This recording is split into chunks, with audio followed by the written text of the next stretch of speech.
Hi, and welcome to FPL Fanzone, the YouTube channel for all things Fantasy Premier League. My name's Nick and I'll be your host for the upcoming season. In this episode, we're going to look at things to consider when setting up your team. We're going to look at the upcoming rule changes for the new season, the premiums, and what does that mean for setting up your team. And then lastly, my first draft before the pre-season. Without further ado, let's get started. Okay, so things to consider when setting up your team for the new season. The first one, planning. Now this is going to be more important than ever with the new rule change allowing you to bank up to 5 free transfers, which means that getting off to a good start is more important than ever this season. Next on the list is data. Now at the moment pre-season is just underway, so we're starting to see a little bit of which players are in form, but as we go throughout the season we're going to spend a lot more time looking at the data, player analysis and how that's going to impact our teams. Next up, team structure. Here we need to think about what type of formation do we want to play, whether it's a 3-5-2 or 3-4-3. We also want to look at things like price ranges. How can we quickly get on or off if someone starts to really kick off during the early start of the season? And then finally, we need to look at rotations. Having bench players cover for good or bad fixtures throughout that. Next one is, of course, the fixtures. Who's got a great start? Who's up against the promoted teams, and we need to take that into consideration when making our starting 11. The next thing that we need to be careful of when we're setting up our team is bias. Now obviously last year we're going to have lots of players that did really well for us throughout the season. I'm an Arsenal fan, so I also have bias against certain teams. So one thing I will ask throughout this season is to call me out if I am being biased. Then lastly, just what's your style of play? The game is supposed to be fun. So choose your style of play, whether you want to jump on the bandwagons, try and catch those price ranges, or whether you want to just play slower, using the new rule changes to your advantage and saving up those free transfers to give you a bigger boost later on in the season.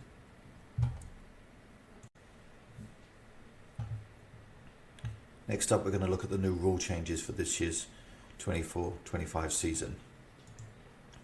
The first one here being 5 free transfers. The Fantasy Premier League have decided that we can now roll up to 5 free transfers, as last season you could only do 2. Personally, I'm really happy about this.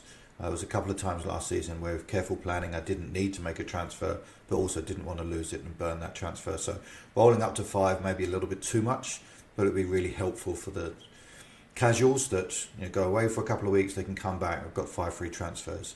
So overall, really happy with this rule change for the new season. The next one, there's a change to the bonus point system, which is really going to impact both attackers and defenders, with defenders now losing -4 bonus points on the BPS system when they concede a goal. And there were several times last year, one that springs to mind with Pedro Porro, when they'd conceded 3 goals and he still got 3 bonus points. This year, if he concedes 3 goals, he'll get -12 off his BPS score and therefore would no way be winning the bonus points that he got last year. So defenders are certainly, if they concede goals, are less likely to be getting the bonus points this year. And then alternatively, when you look at attackers, there's a couple of areas now where there's going to be additional bonus points available. And the first one is around shots on target. So there's always been a penalisation for shots off target, but now attackers that take a lot of shots on target will get an advantage on the bonus point system. And then secondly, fouls won. Now, personally, not a big fan of this change because you don't win a foul. Someone fouls you, in my opinion. But hey, you now get a point for those attackers. And if I think of people like Guimaraes from Newcastle, I think of Bukayo Saka from Arsenal that are getting tackled regularly. Jack Grealish from Man City, one is constantly winning fouls. So there's going to be a few changes to there, and we'll look at that in a future video a little bit more, what that would mean for players moving forward. And then lastly, rather surprisingly, there's a new chip coming in this year called the mystery chip. Unfortunately, FPL have not told us what this chip is. All we know at this stage is that they're going to tell us in the first half of the season, and it will be available from January next year. So no planning we can do around that. We'll just have to see when it comes, what we can do there. Now for the big talking point for the new season, the premiums. With the price changes this year, and general consensus among the experts is that they're really happy with the increased price changes across Cole Palmer moving up 5.5 million, which obviously was a bit of a game breaker last year. Bukayo Saka moving up, Phil Foden becoming more expensive, Erling Haaland becoming the most expensive player ever in Premier League history. So it's really going to be tough now to have everyone in the team. So the big question is now, with Mo Salah at 12.5 million and Erling Haaland at 15 million, do you have one? Do you have both? And a bit of a spoiler for my team that's coming up next, I actually have neither in my team at the moment. And I'll tell you how I came to that decision. Firstly, with Mo Salah, with the new manager coming in at Liverpool, Arne Slot, not entirely sure whether he's going to be, where he's going to play, what position is he going to be, more of a support role, is he going to be the out-and-out striker? So just really don't know where he's going to stand first start of the season. But obviously, first game of the season, they're playing newly promoted Ipswich. So, of course, I'm going to be hiding behind the sofa when that game plays, because most people who have him will be captaining him game week 1. And then, of course, in game week 2, Erling Haaland is playing away to Ipswich. So, of course, going to be an obvious captain choice for that as well. Now, the thought process around why I didn't pick Haaland in my first draft is that last year Haaland scored significantly less points. I know he was injured for part of the season, but I also felt like he wasn't the focal point that he was in year 1 when he scored that 30 plus goals in the season. Although if you look at the data, he had more chances, more expected goals than he did in the previous season. Just didn't finish them off and wasn't as lethal as he was in year 1. So for me, with the price rise and him not even being the top scoring attacker in last season, I just couldn't justify paying 6 million more than the next forward on that, and wanted to spread that out across my team. So as I said, spoiler for the next slide, no Salah, no Haaland in my team. So let's have a look who I have got.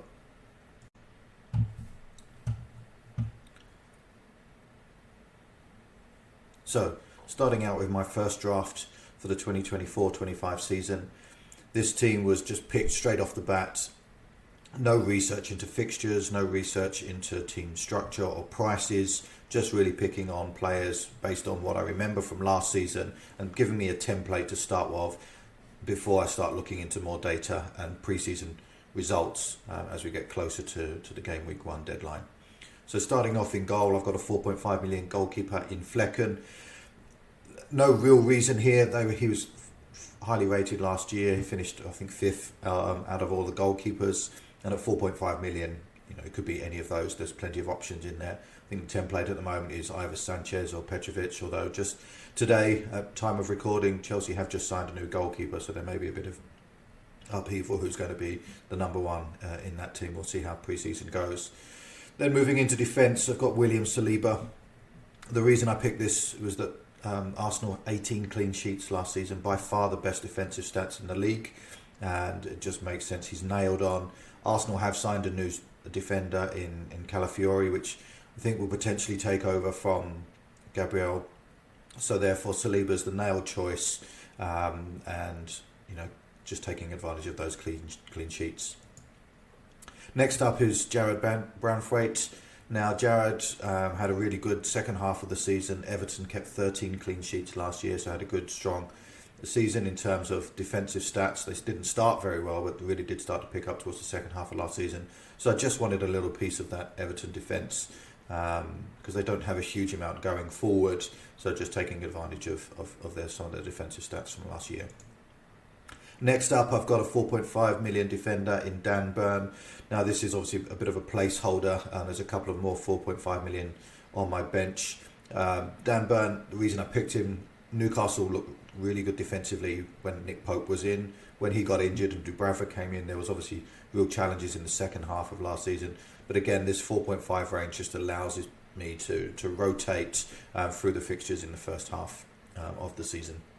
Also, Dan Burn plays in multiple positions, so it just gives him a little bit more chance of being nailed on in getting those minutes across the first opening games.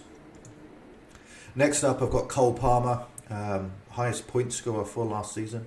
Also, record price rise from 5 million to 10.5 million. He's a nailed-on talisman for Chelsea.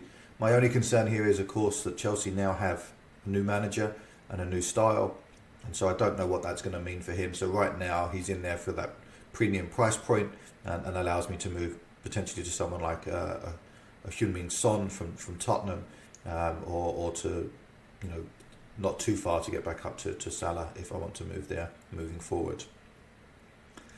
Next up, another penalty taker in Bukayo Saka, just nailed in the Arsenal team, a real talisman. Everything goes through them. So I just, no reason for me not to have him in the team. He's been consistent for the last couple of seasons, and I don't see that changing again this year. Phil Foden, player of the season last year, 19 goals, 4 assists. Really helped out by the fact that De Bruyne was injured a lot last season. So again, do have some concerns here about rotation risk. But right now, a brilliant player, without a doubt, scores loads of goals, and is going to be the future for Man City. So just depending on whether De Bruyne leaves this year is whether or not he'll be nailed on for his minutes. But of course, with any Man City player, there's always the Pep roulette and the chance that he's going to be dropped at any time. And next up, another England player here is Eberechi Eze. And Crystal Palace under Glasner absolutely turned things around last year. Back end of last season, absolutely flew out of the traps. Big part here in picking Eze. One, he's got a really nice price point at 7 million, but also the fact that Elise has now left means that he's the main talisman, and potentially on penalties as well, which is obviously allows for extra points throughout the season as well. And then lastly, in midfield, for my 5-man midfield, I've got Anthony Gordon. Real standout season for him last year at Newcastle, talismanic within that team, loads of assists, so a real good opportunity for him to move forward and continue to have another good season. So at 7.5 million, again, gives me a nice price range to move if things don't start off as well for him.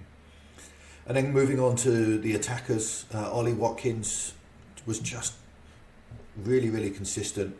Tailed off towards the end of last season. I think we dropped him as the fixtures tightened up for him as well. But the one concern with Ollie Watkins was that he got 18 assists last year, which was amazing, but his expected assists was only 4. So can he continue to get that many assists points as the top scoring attacker for the last season? But again, a phenomenal finisher. You saw it again in the Euros. Got some really important goals.